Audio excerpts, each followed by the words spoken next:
हम एक गरीब और मिडिल क्लास के लड़के हैं। हमें बड़े सपने नहीं देखने चाहिए। यूपीएससी जैसे बड़े एग्ज़ाम हम गरीब छात्रों के लिए बना ही नहीं है। माँ बाप मजदूरी करते हैं और मैं यूपीएससी का सपना देख रहा हूँ। यार मुझसे बड़ा बेवकूफ़ और कौन हो सकता है। जिसमें लाखों खर्च होते हैं मैं वो सपना देख रहा हूँ। यार ये कैसे पॉसिबल हो पाएगा? नहीं हो सकता यार। दोस्त, अगर आपको भी ऐसा लगता है कि एक गरीब परिवार के लड़के कुछ कर नहीं सकते, तो इस वीडियो को अंत तक ज़रूर देखना। मैं गारंटी के साथ कहता हूँ कि आप भी अपने माँ बाप के सपने को पूरा करने के लिए तरफ उठोगे। तो चलो इस वीडियो को शुरू करते हैं। दोस्त, सफ़ीन नाम का एक लड़का गुजरात के सूरत में अपने पेरेंट्स के साथ रहते थे। इनके माता पिता डायमंड यूनिट में काम करके अपने परिवार का गुजारा करते थे, लेकिन किसी कारण से उनकी माता पिता दोनों की नौकरी चली जाती है। दोस्त, नौकरी जाने के बाद एक हंसता खेलता परिवार पैसों की कमी से जूझने लगा, मानो दुखों का पहाड़ टूट गया हो।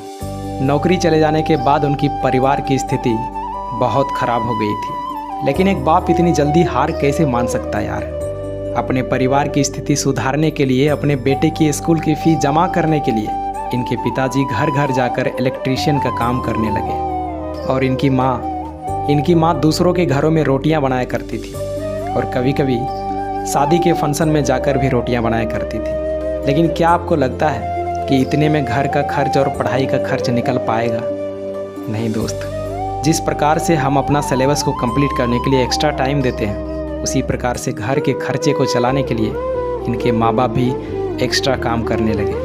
कुछ पैसे अतिरिक्त कमाने के लिए इनके पिताजी और माताजी जाड़े के दिनों में सड़क के किनारे उबले हुए अंडे और चाय बेचने लगे, जिससे कि वह अपने परिवार का पालन पोषण कर सके और अपने बेटे की पढ़ाई में कोई दिक्कत ना हो।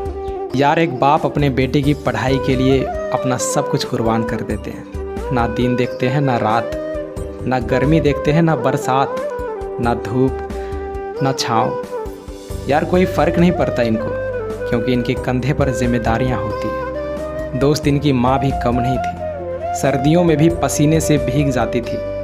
सुबह 3 बजे उठकर 200 से अधिक रोटियां बनाना आसान नहीं होता, और इतनी मेहनत के बाद इन्हें कुछ हज़ार ही मिला करता था। सफ़ीन हसन अपने परिवार को हमेशा पैसों की तंगी से जूझते हुए देखा है। अपने परिवार की इन परिस्थिति को देखकर सफ़ीन हसन ने जीवन में कुछ करने की ठान ली, कुछ बनने की ठान ली, क्योंकि अब वो समझ गया था कि कोई अगर इस परिवार की स्थिति को बदल सकता है तो वो मैं खुद हूँ।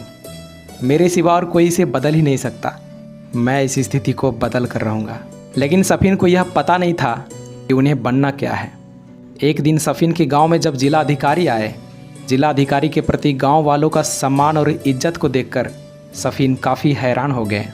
जब उन्होंने एक व्यक्ति से पूछा कि यह कौन है जिसके साथ इतने अधिकारी और सुरक्षा गार्ड की गाड़ियाँ चल रही हैं, तब उन्हें किसी ने बताया कि यह हमारे ज़िला के अधिकारी हैं। इनका रुतबा किसी राजा से कम नहीं है। दोस्त, डीएम के रुतबे और काम से प्रभावित होकर सफ़ीन ने भविष्य में डीएम बनने का सपना को अपने मन में पाल लिया, और उसी समय यह निर्णय कर लिया कि मुझे भी डीएम बनना है। दोस्त, इसके बाद सफ़ीन ने अपने मजबूत इरादे को लेकर दिल्ली आ गया। दिल्ली आने के बाद उनका खर्च और बढ़ गया। अब समझ नहीं आ रहा था कि पैसे इतने कहाँ से आएंगे। इतना कोचिंग का फ़ी, इतना रूम रेंट कहाँ से आएगा। पूरी तरीके से मायूस होकर बैठे थे। लेकिन वो कहते हैं ना कि अगर आप किसी चीज़ को शिद्दत से चाहोगे तो पूरी कायनात उसे मिलाने में जुट जाती है। सफ़ीन के संघर्ष को देखकर एक गुजराती परिवार ने उनका 2 साल तक कोचिंग का खर्च और रहने पीने खाने सब का खर्च उठा लिया। सैल्यूट है ऐसे परिवार को जिसने विकट परिस्थिति में इनका साथ दिया। दोस्त, इसके बाद सफ़ीन के अंदर और जोश और जुनून आ गया कि अब तो मुझे यूपीएससी क्रैक करना ही है, क्योंकि अब इसके पास कोचिंग का फ़ी और रहने का टेंशन नहीं था। बस अब ज़रूरत थी तो सिर्फ जीतने की आग पैदा करना, यूपीएससी से लड़ने का आग पैदा करना। और आपको क्या लगता है, जिस बेटे ने अपने पिता को घर घर जाकर मेहनत करते देखा, रोड पर इतनी ठंड में भी चाय और अंडे बेचते हुए देखा, जिस बेटे ने अपनी माँ को शादियों में रोटियां बनाते देखा, तो क्या लगता है इनके अंदर आग पैदा नहीं होगा?